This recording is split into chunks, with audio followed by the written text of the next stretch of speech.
கடுமையான பனிச்சூறாவளியால் தீபத்தின் எவரெஸ்ட் மலையின் கிழக்கு சரிவுகளில் உள்ள முகாம்களில் சுமார் 1000 பேர் சிக்கிக் கொண்டுள்ளனர். அவர்களை தேடி மீட்கும் பணிகள் தீவிரமாக நடைபெற்று வருகின்றன. குறிப்பாக உள்ளூர் கிராமவாசிகள் மற்றும் மீட்புக் குழுக்கள் 4900 மீட்டர் உயரத்தில் பனி அடைத்த பாதைகளை அகற்றி வருகின்றனர்.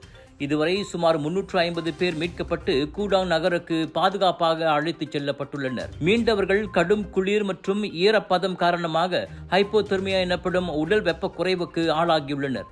பல கூடாரங்கள் பனியில் இடிந்து விழுந்ததாகவும் சிலர் ஏற்கனவே உடல் உறைபாட்டால் பாதிக்கப்பட்டிருந்ததாகவும் தகவல்கள் தெரிவிக்கின்றன. இதனால் எவரெஸ்ட் அழகு காட்சி பகுதிக்கு நுழைவு தற்காலிகமாக நிறுத்தப்பட்டுள்ளது. இந்த இமயமலை பகுதியில் இவ்வாண்டு தொடரும் இயற்கை பேரிடர்களில் அடுத்த கட்டமாக இது பார்க்கப்படுகிறது. முன்னதாக நேபாளத்தில் கடும் மழையால் நிலச்சரிவுகள் வெள்ளப்பெருக்குகள் ஏற்பட்டு 47 பேர் உயிரிழந்தனர். சீனாவில் மட்மோ சூறாவளி காரணமாக 1,50,000 பேர் பாதுகாப்பான இடங்களுக்கு மாற்றப்பட்டனர். 8849 மீட்டரில் உலகின் உயரமான சிகரமாக உள்ள எவரெஸ்ட் மலையேறிகளுக்கு இன்னமும் ஆபத்தான இலக்காகவே உள்ளது.